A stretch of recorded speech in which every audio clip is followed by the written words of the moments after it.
Actually, I dedicate this presentation to our sonographer who are doing a very great job.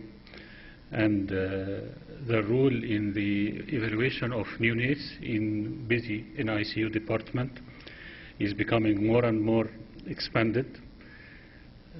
Now neonatal transcranial ultrasound for brain is established as maybe the primary investigation for neonates. So in this lecture, I will try to be as practical as possible.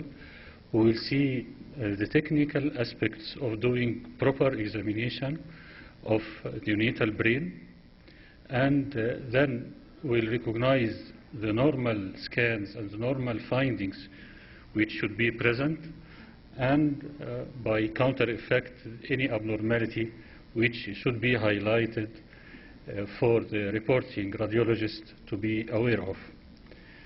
So I will begin by some technical considerations while you are in ICU unit, beginning by choosing the probe. Of course, the most appropriate in most cases, especially in preterm, is a small footprint, 7.5 megahertz. In term babies or in larger head, 5 megahertz can be used. You should begin by adjusting the depth and focus. The focus is measured by an arrow at the right side of the image. It should be at the middle. Some modern equipment now are trying to make the focus automatic to include all the area. You must adjust the gain. In most modern ultrasound machine, the bottom should be straight like this, because now adjusting the gain is automatic. In previous older machine, we are accustomed to make the bottom like this, but if you make this in this new machines now, your gain will be doubled, corrected in the posterior field, and it will be dark. So I advise to leave it like this. You must be careful in adjusting right and left labeling, the right to the right and the left to the left, as we will see in the explanation. You must consider to make adequate planes of acquisition of ultrasound images so that it can be reproducible. It is 1,000 times better to obtain a limited number of scans, but made properly with good measuring capability, with normal anatomy, than to do 30 or 40 images in the PACS, and some are oblique, some are badly oriented, and the radiologists don't know how to report. So consideration of the plans of acquisition, and be sure that you are giving the radiologist the proper ultrasound scan for this plane of imaging is very important. And then I advise to use the previous scan for moving heads. In doing ultrasound brain, you will encounter some preterm babies or babies who are moving their head. So you can use the previous scan, you can roll the image, and you choose the most accepted image to be loaded in the PACS. So you must make the notion of plans and landmarks. Examination of the neonatal brain will be by two plans. The first is the coronal images, and the second is sagittal. In coronal image, as you see here, the probe is put in the anterior fontanelle, and you will take the plans from anterior to posterior, about 5 to 6 plans, as we will see, and then you will move the probe exactly 90 degrees. This will obtain sagittal plans, and you can acquire here 3 or 4, beginning from midline to the para-midline to the far midlines. So what is important that in each plan or in each scan you are doing, there is some key anatomical landmark which should be present. If it is not present or it is not clearly demonstrated, then your scan is not good. In the first coronal scan, the key landmark is the frontal horn. As you see here, this is the frontal horn of lateral ventricle. It is separated by a normal variant, cavum septum pellucida, which will disappear afterwards. And here, the roof of the cavum septum pellucidum, you can find a transverse structure, which is the corpus callosum. The gray matter above the corpus callosum is the cingulate gyrus, and the far end of the scan, you can find the sylvian fissure, where the middle cerebral artery is coursing. So the first scan, your key landmark is the frontal horn. The second scan, your key landmark is the thalamus. These are two egg-like structures on both sides of the midline, just below the body of the lateral ventricle, because now we are moving posterior, and in between there is a slit-like structure, which is the third ventricle, and more posterior you will find the brainstem, pons, and medulla. So the key anatomical structure is the thalamus. Number 3, the key anatomical structure here is the quadrigeminal plate. As you are angulating the probe more posterior, you will begin to see this is the body of the lateral ventricle, this is the midline, this is again the thalamus, but here appear like a diamond-shaped echogenic structure, which are the quadrigeminal, which is the quadrigeminal plate. And more posteriorly, you will begin to see the cerebellum.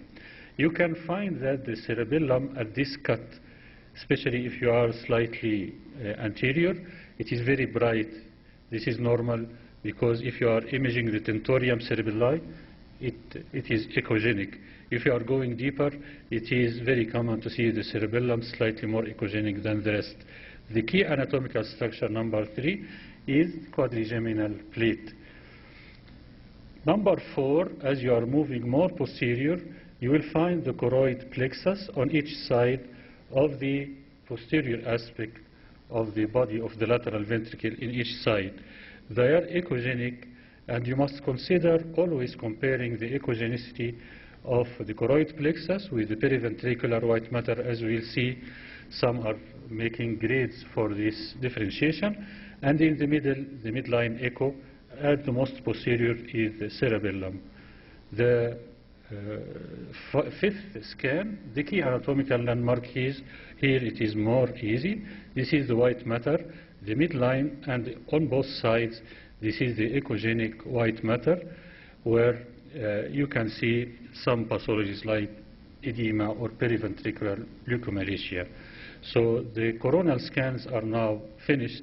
As you will see here, if you obtain adequate scans for these coronal images, beginning from 1 frontal horn, 2 thalamus, 3 quadrigeminal plate, 4 choroid plexus, 5th white matter, you can provide your radiologist by very good scan where he can measure, because some standard measurements are very helpful in diagnosing many diseases. For instance, the measurement for the third ventricle, it should be normally less than 10 millimeter. The interhemispheric fissure, it should be 6 millimeter. The subarachnoid space depth, it should be less than 4 millimeter. So the adequate scan and the proper anatomical landmarks will facilitate for the radiologist to make this measurement and diagnose many conditions. And then you will move the probe to the sagittal plane. Here may be the most famous anatomical picture we have always studied in medical schools and all over our years, the exactly midline scan. Here you can see the corpus callosum. Above the corpus callosum, this is the cingulate gyrus. In preterm infant, you can see the cavum septum pellucidum and the cavum verge, which are fluid-filled structure, normal variant, which will disappear in the term infant. And if you go more inferior, you can see exactly like this picture, famous picture, the pons and medulla, brainstem anteriorly, the cerebellum posteriorly, the fourth ventricle, the third ventricle, and the cerebellar vermis with the occipital condyles. So the key anatomical landmark here, you can say this is corpus callosum, the pons and medulla, and the fourth ventricle. All this should be apparent in one scan. If one structure is missing, you must angulate your probe until you obtain exactly midline structure. You move your probe slightly to the right or to the left, you begin to see the caudothalamic groove. This is very important because this is the site of germinal matrix hemorrhage. This is the thalamus. Anterior to the thalamus, this is the head of the caudate nucleus, and this is the body of the caudate nucleus. There is a groove right here. This is the caudothalamic groove, and at this groove, the germinal matrix hemorrhage can occur, as we'll explain. And most posteriorly, you will begin to see the glomus of the choroid plexus at the posterior aspect of the body of the lateral ventricle. So caudothalamic groove is the key anatomical landmark. Move more lateral, you can see the full sweep of the lateral ventricle. Here, the frontal body of lateral ventricle, posterior horn, inferior horn. Here you can see the body of lateral ventricle. The most posterior aspect is the glomus or the choroid plexus, and anteriorly the thalamus. As you are moving more lateral, the caudothalamic groove begin to disappear. So be sure that you took very good image of the caudothalamic groove in this scan before moving more lateral. The far lateral, you will find here the Sylvian fissure. This is the anatomical landmark. You can try your Doppler. You can find the middle cerebral artery pulsating inside the Sylvian fissure, and then you are sure you are seeing the Sylvian fissure. Other places of imaging other than anterior fontanelle can be helpful, like this one. You can put the probe in the temporal horn. Here you can see the middle cerebral artery and the anterior cerebral artery on both sides, and this can help in measuring the resistive index and the arterial waves of the circle of Willis. This is the temporal approach. Second approach is the mastoid approach. This is helpful in evaluating the nearby structure. For instance, here, you can see here this is the cerebellum, this is subarachnoid space. You can see here the transverse sinus. These special views, especially the mastoid or the temporal, are helpful to evaluate localized extraaxial fluid collection, which can be slightly far away if you are taking the anterior fontanelle as window. So these are the proper technique. And as I said before, these are about 13 to 14 images. I prefer 1,000 times to obtain only 13, 14 images taken with the key anatomical landmark by this way than to obtain 30 or 40 images with oblique orientation and not adequate scanning plan. I will take with you tour in common abnormalities. After knowing the normal, it is very easy to evaluate any abnormality. As we say in Arabic, بضدها تتميز الأشياء. So we begin by the germinal matrix. Germinal matrix is very important. This is a highly vascular structure that gives rise to the nerve cells. It is present in the caudothalamic groove beneath the ependymal lining of the ventricles here. Begins to involute at third month and completed by 36 weeks.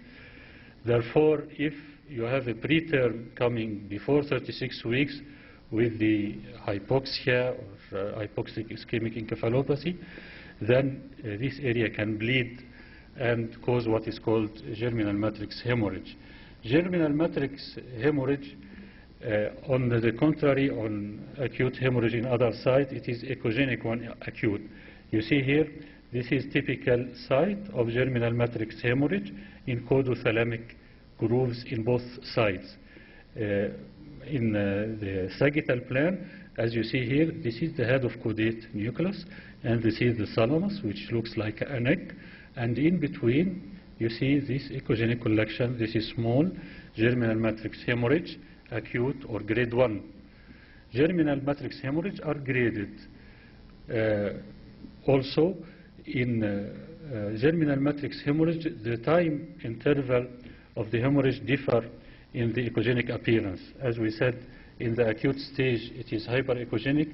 As it becomes more and more old, it looks echolucent. So this is resolving germinal matrix hemorrhage at the codothalamic groove between the thalamus, head of caudate nucleus, and now becoming mixed cystic. So this is resolving or all germinal matrix hemorrhage. The grades, as we advance, germinal matrix hemorrhage can be large enough to go into the body of lateral ventricle. As you will see here, this is echogenic collection within the body of the lateral ventricle. Without dilatation, this is grade 2. With dilatation, as we see here, this is grade 3. Grade 3 means hemorrhage in germinal matrix extending into the ventricles and causing ventricular dilatation. If it extends into the cerebral hemisphere, then we are facing grade 4. Now, if we see this periventricular or white matter echogenicity become the question which many times encountered by the radiologist or sonographer, how I could say that this is abnormal periventricular white matter, especially that sometimes it is normal variant, sometimes it is very common in preterm.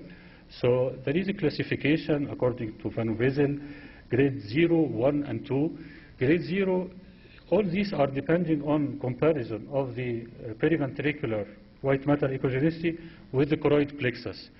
So the normal echogenicity will be less than the choroid plexus. Here it is normal, you are sure, 100%. Grade 1, this is moderately increased echogenicity of periventricular white matter, the affected region being almost as bright as the choroid plexus. Here the same, so are beginning to see some abnormality. In grade 2, this is definitely abnormal if you see that the periventricular white matter is hyperechoic even compared to the choroid plexus. And it will be very nice for you if you take a scan in the same time showing the choroid plexus and the periventricular white matter so that the radiologist can compare at the same time the echogenicity between both of them. If it is increased, then this is early sign of periventricular leukomalacia, which is the common or the commonest complication of germinal matrix hemorrhage. Here, this is advanced stage. First, you can see there is increase in periventricular echogenicity exactly like the choroid plexus. Here, beginning cystic transformation, and this is more advanced grades or periventricular leukomalacia. Fluid collection. As we said, good scan allow the radiologist to obtain normal measurement. The normal subarachnoid space, this space is about 4 millimeters. More than this, you are facing one of two problems, either subarachnoid or subdural collection. In subdural collection, as it is expected, all these vessels inside subarachnoid space will be pushed downward. So this is subarachnoid and this is this is subdural collection. If you can see vessels coursing inside this fluid collection, which should be more than 4 millimeters, then this is subarachnoid fluid collection. Therefore, I advise to put doppler in any extraaxial fluid collection because this will allow the radiologist to differentiate between subdural or subarachnoid fluid collection. HIE, ischemic injury, this is one of the most feared diagnoses in ICU. Ultrasound has a role, instead of sending the patient to MRI with all the problems you know. In ultrasound, you can see areas of increased echogenicity here in both thalamus, in the thalamus, in the head of caudate nucleus. And again, the comparison with choroid plexus here helps. It is almost like the choroid plexus or even more. So that means it is abnormal. So hyperechogenic areas can represent areas of ischemia, HIE, hypoxic ischemic encephalopathy. You want to get sure, don't forget the value of Doppler, because as you see here, this is the Sylvian fissure. You can put the Doppler, you can obtain very beautiful images of the spectral waveform of medial cerebral artery. You will see low resistive index because the brain, by compensatory mechanism, will try to improve the diastolic flow, and so the resistive index will decrease. So now you are sure that these are ischemic insult, hypoxic ischemic encephalopathy. Abnormal cyst. If you are making ultrasound brain and you find an abnormal cyst, the first role is to locate the cyst, and the second is to analyze it. For instance, here you can find that the cyst is mainly in the left temporal area. Differential diagnosis can include arachnoid cyst or can be periventriculitis, as in this case. Here again the cyst is posterior. Here the cyst is midline. This is enough for ultrasound to request MRI. The MRI has discovered that all this cyst is hydrocephalus. So the rule is to locate the cyst where it is and then to analyze it to find its relation with the other anatomical landmarks of the brain. Don't forget using Doppler in any cystic lesion. Here an example of cystic structure at the midline. Another patient. Here you can see oblong cystic structure. When you put the Doppler, you can see that this is vascular lesion, and this is the famous vein of Galen aneurysm. So as a rule of thumb, any cyst, put the Doppler because it can represent aneurysm like the aneurysm of vein of Galen. Posterior fossa abnormality, you are finding the posterior fossa in both sagittal and coronal plane. You can find one of two pathologies, either two small fossa, and here you see the cerebellum bulging through the foramen magnum, and then you can think of Arnold-Chiari malformation, or you can find a very big cyst in the posterior fossa, and here we are facing Dandy-Walker complex or Dandy-Walker cyst. When you are obtaining good anatomical landmarks, missing structure can guide you to abnormality. Here this is the normal, the first coronal scan. Between the frontal horn you should see like transverse echogenic strip called corpus callosum. If it is not present here, you can find in addition other manifestation like the third ventricle which is uprising. This is abnormal appearance of the frontal horn of lateral ventricle like the horn of the bulls. This is the third ventricle, and this is parallelly oriented body of lateral ventricle. Then we are talking about corpus callosal agenesis. Some missing structure as here. You see here, this is the body of lateral ventricle, this is the midline. Here the midline is disappearing, and you find a monoventricle, large cyst, and you see here the thalamus, which should be like two eggs on each side of the midline. They are fused together, and so this is holoprosencephaly. Another where you can see here the cavum septum pellucidum between the frontal horn of lateral ventricle, or if it disappears, the septum pellucidum, here it is disappearing with the frontal horn fusing together in the midline, then this is septo-optical dysplasia. Sometimes you can find an abnormal canal coming from the ventricular system up to the skull convexity. Here the differential diagnosis is wide, and sometimes you will need MRI because it can represent porencephalic cyst, post-HIE. It can represent also if you see gray matter along the course of this canal to represent schizencephaly. But the most important that you are locating the canal and you are locating its extension.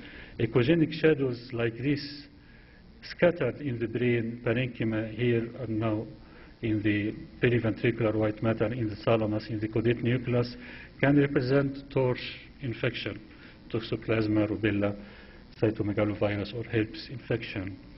So, and lastly, the structure can be too large. This is the sagittal scan with the thalamus, head of caudate nucleus, the body of lateral ventricle. At the posterior aspect, we should see here the glomus of the choroid plexus, but here it is very large, and it is even infiltrating the brain parenchyma, so we should raise the possibility of choroid plexus papilloma. As a conclusion, adjusting scanning parameters and standardizing the scans acquisition are essential in evaluation of neonatal brain, and this is the challenge of the sonographer, the junior radiologist, and for us if we are performing the ultrasound for neonatal brain, because any faulty technique you will pay by wrong diagnosis. Deviation from normal appearance is the key for diagnosing abnormality. Germinal matrix hemorrhage, absent structures, abnormal posterior fossa, periventricular abnormal echogenic appearance. Extraaxial fluid collections, masses, new or arising from existing structures, represent most of the abnormalities encountered. Using Doppler is a must in all cystic lesions, not to miss diagnosis like vein of Galen aneurysm. These are the reference, and thank you very much.